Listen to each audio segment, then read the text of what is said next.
Okay, so ito yung pangatlong technique natin. Natapos natin yung pupunta sa labas, tapos yung pupunta sa loob. So yung pupunta sa, review lang tayo, yung pupunta sa labas, saksak muna. Yan. Yung pupunta sa labas, banat ako doon, strike. Tapos kinuha, tapos dinisarm, tinake down. Okay, yun yung sa labas. Yung papasok naman, banat naman ako doon. Ngayon, binunggo ko to, strike, binaba, tapos binrake, tapos kinuha to, kuha dito, binanatan, minove, tapos ito binrake. Okay? Hindi mo na kailangan itong i-disarm.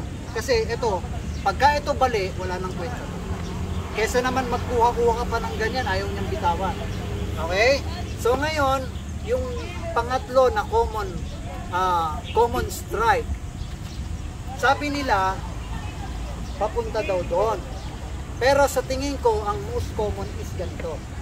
Pero, halimbawa, ganito na rin, galing dito. Mostly, ang nakikita natin, ang ginagawa nito, saksak dito. Tama? Never niyong gagawin yun.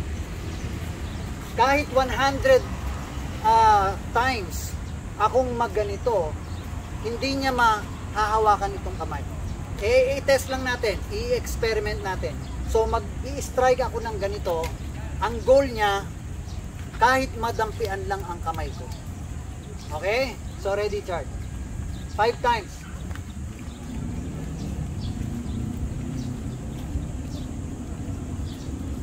5 times. So 100% dun sa 5 times hindi niya nakuha. So hindi niya talaga mag-grab to unless na may meron tayong stopper. Okay? Pero ang gagawin natin sa technique na to ngayon is nanggagaling dito. Angle 1 pero stabbing. Okay? So angle 1 stabbing, papasok din ako kasi dahan-dahan. Hindi ako po pwedeng lumabas. Okay? Kasi may angle na nag-prevent sa akin na lumabas. So no choice ako kundi pumasok. Again, ito rin ang aking parang worry. Okay? Kasi pwedeng sumuntok yan pag pumasok ako. So same way, boom! Okay? Ulit. Boom!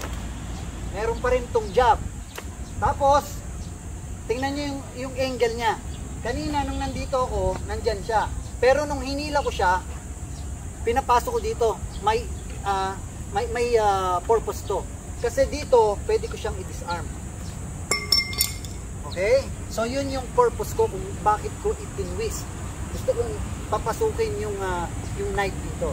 Don't worry kahit na ito ay double edge, hindi ka masusugatan. Oh, nasa flat of the blade. Or kung masugatan ka man, minimal lang. Okay, pwedeng i-band-aid. Okay, so ulit. Banat ako dito, banat ako doon. Okay, wag touch sa lag. Okay, sa lag na may patikom na ganito kasi kung sa lag lang, baka dito malambot din. Okay, no time. Pagbanat ko dito, ito tingnan mo. Pagbanat ko dito, kuha ko dito, disarm ko to. Okay, pagkatapos nito, gusto ko i-take down, banat ko to, i-take down. Banat.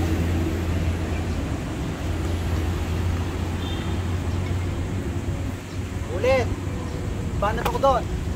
Okay, pagbanat ko doon, kuha ko doon. Disarm, labas, suntok na naman. So kung nandito yan, banat na naman ako doon. Tapos ito, take down, bibigyan ko siya ng space. Kasi kung dito, gagawin ko, hindi ko magagawang i-take down siya. Bibigyan ko siya ng lugar para kung saan siya pwedeng humiga. So, pag nanakauli ako ng step, pag banat ko doon, nakauli ako ng step, baba. Doon, nandito na naman. Banat. Okay, dito sa side na to. Okay, dahan-dahan. Dito, kailangan may puwersa din tayo doon.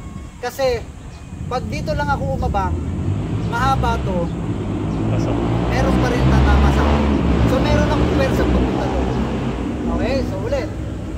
Banat ako doon. Sakit, malakas, diba? Pag banat ako doon, ito lang, dalawa.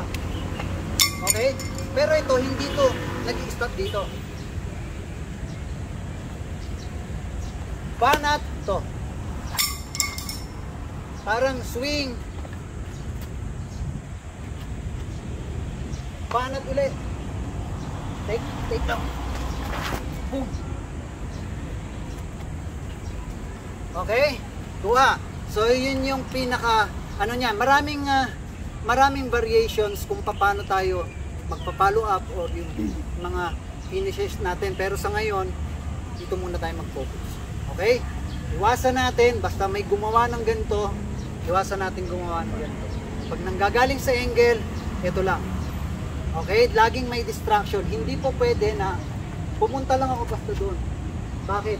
Ito nga ang problema eh. Ma-disarm ko man to, ito na naman ang problema ko. Kasi nakafocus siya on attacking me.